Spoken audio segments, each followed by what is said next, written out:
السلام علیکم ورحمۃ اللہ وبرکاتہ۔ پیارے دوستوں، ہم سب سے غلطیاں اور گناہ ہوتے ہیں، لیکن اللہ تعالیٰ کی رحمت بہت وسیع ہے۔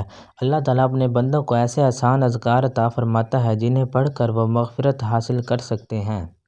آج کی ویڈیو میں ہم 3 ایسے عظیم کلمات جانیں گے جن کی فضیلت احادیث مبارکہ میں بیان ہوئی ہے۔ پہلا کلمہ استغفر اللہ و اتوب الیہ۔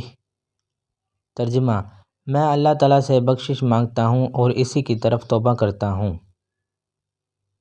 رسول اللہ صلی اللہ علیہ وآلہ وسلم خود بھی دن میں کثرت سے استغفار فرمایا کرتے تھے۔ جب نبی کریم صلی اللہ علیہ وآلہ وسلم جن کے اگلے پچھلے گناہ معاف تھے استغفار کرتے تھے تو ہمیں اس کی کتنی زیادہ ضرورت ہے۔ دوسرا کلمہ سبحان اللہ و بحمدہ۔ ترجمہ: اللہ پاک ہے اور تمام تعریفیں اللہ ہی کے لیے ہیں۔ رسول اللہ صلی اللہ علیہ وآلہ وسلم نے فرمایا، جو شخص دن میں 100 مرتبہ سبحان اللہ و بحمدہ سبحان اللہ العظیم پڑھے، اس کے گناہ معاف کر دیے جاتے ہیں، اگرچہ سمندر کی جھاگ کے برابر ہی کیوں نہ ہو۔ یہ مختصر ذکر ہے لیکن اس کا اجر اور فضیلت بہت عظیم ہے۔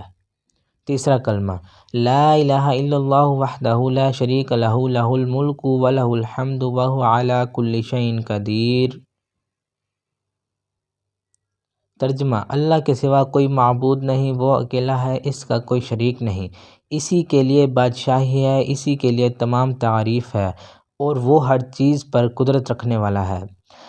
احادیث میں اس ذکر کی بڑی فضیلت بیان ہوئی ہے۔ یہ ذکر نیکیوں میں اضافہ اور گناہوں کی معافی کا سبب بنتا ہے۔ پیارے دوستوں، یہ اذکار پڑھنے کے ساتھ ساتھ گناہوں سے سچی توبہ کرنا بھی ضروری ہے۔ اللہ تعالیٰ دل کی گہرائی سے کی گئی توبہ کو پسند فرماتا ہے اور اپنے بندوں کو معاف فرما دیتا ہے۔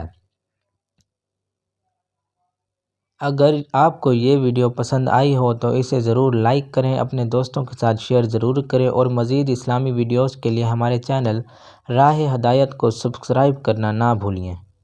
السلام علیکم ورحمۃ اللہ وبرکاتہ۔